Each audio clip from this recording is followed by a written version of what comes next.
Good evening. This is All India Radio Kohima. I am Onalituni.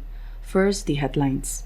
Finance Minister Nirmala Sitharaman says country's inflation rate stands at 6.2% despite COVID-19 pandemic. Governor Professor Jagdish Mukhi encourages villagers to implement indigenous language in primary schools to preserve culture. Chief Secretary J. Alam called public offices to shift services online for efficient workflow. And government reiterates no plan to reintroduce 3 repealed farm laws in future. With the new Omicron variant of coronavirus causing concern, we appeal to our listeners to be vigilant and to get fully vaccinated and help others, including children between 15 and 18 years, to get vaccinated. Please continue to follow these 3 simple steps to stay safe. Wear a face mask, maintain 6 feet for social distancing, focus on hand and face hygiene. For any COVID-related information and guidance, contact national helpline numbers 011-2397-8046 and 1075 and state helpline number 1800-345-0019. And now the news in detail. Finance Minister Nirmala Sitharaman has asserted that the government's inflation management is robust and the inflation rate stands at 6.2% despite the challenges posed by the unprecedented COVID-19 pandemic. She countered opposition's allegations over the inflation while replying to discussion on the Union Budget 2022-23 in the Rajya Sabha today. The country witnessed contraction of 9.57 lakh crore rupees during the COVID-19 pandemic.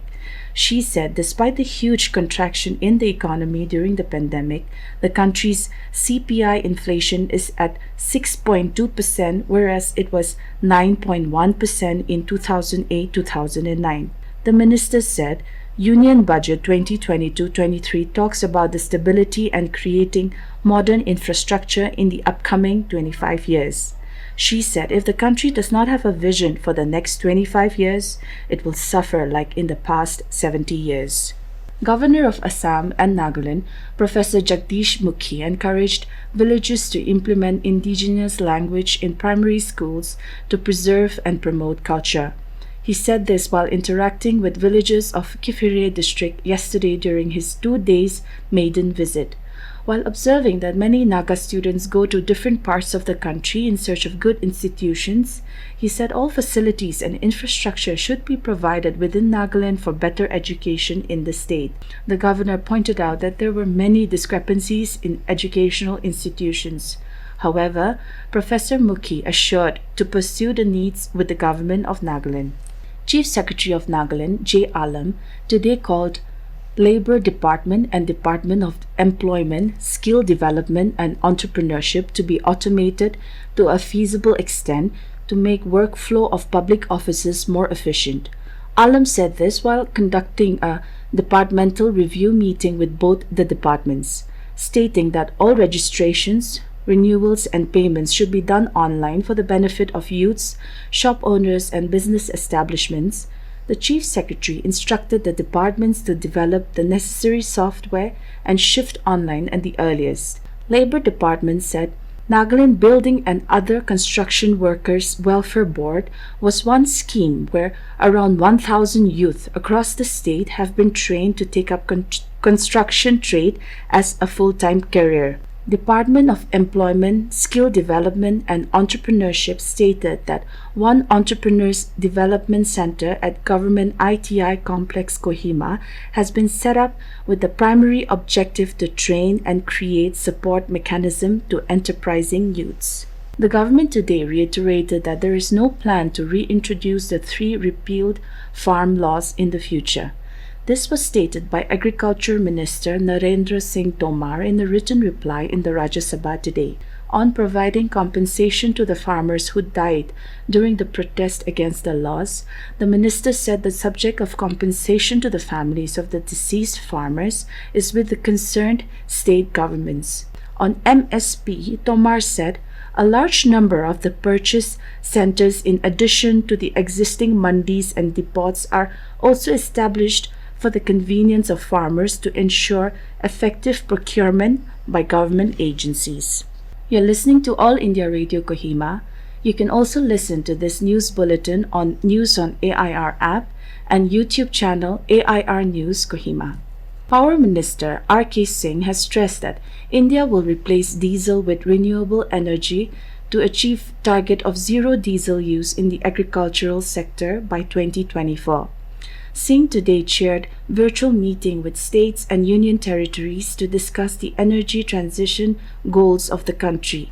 The objective of this meeting was to ensure the states' participation in fulfilling India's climate commitments, and each state and UT can be assigned energy-saving targets.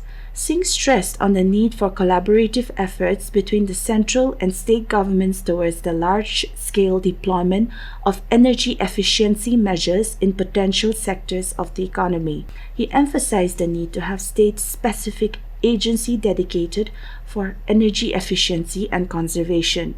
The minister urged that the states should develop an action plan to achieve the assigned targets.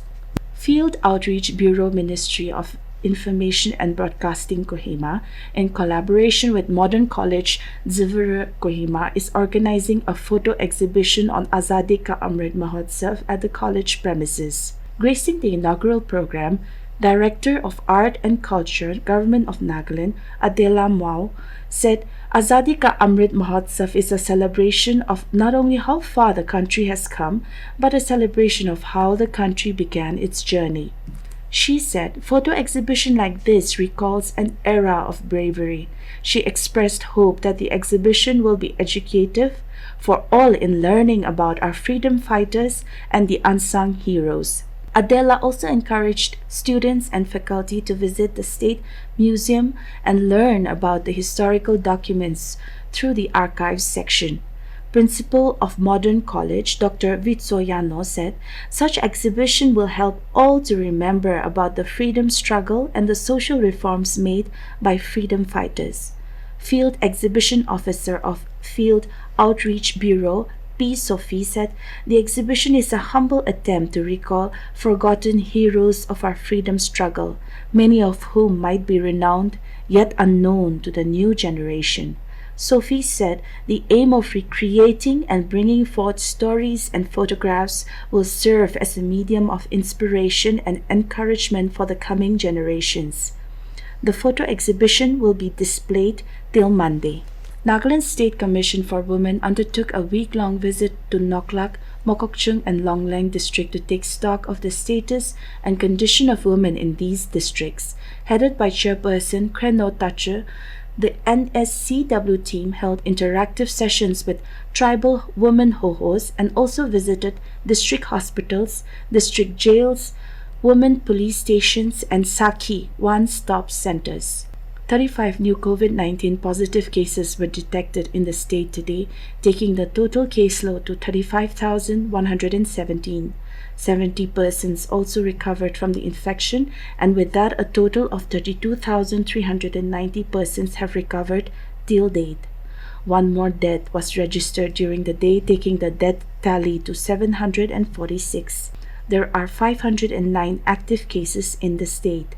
During the 11th Lotha Football Championship organized by Wokha District Football Association, A1 Zangiki emerged champions after beating Friends Club Wokha Village in the finals yesterday.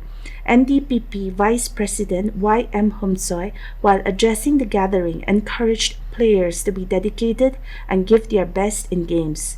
He said performing well can open up many opportunities in higher arenas of games and sports.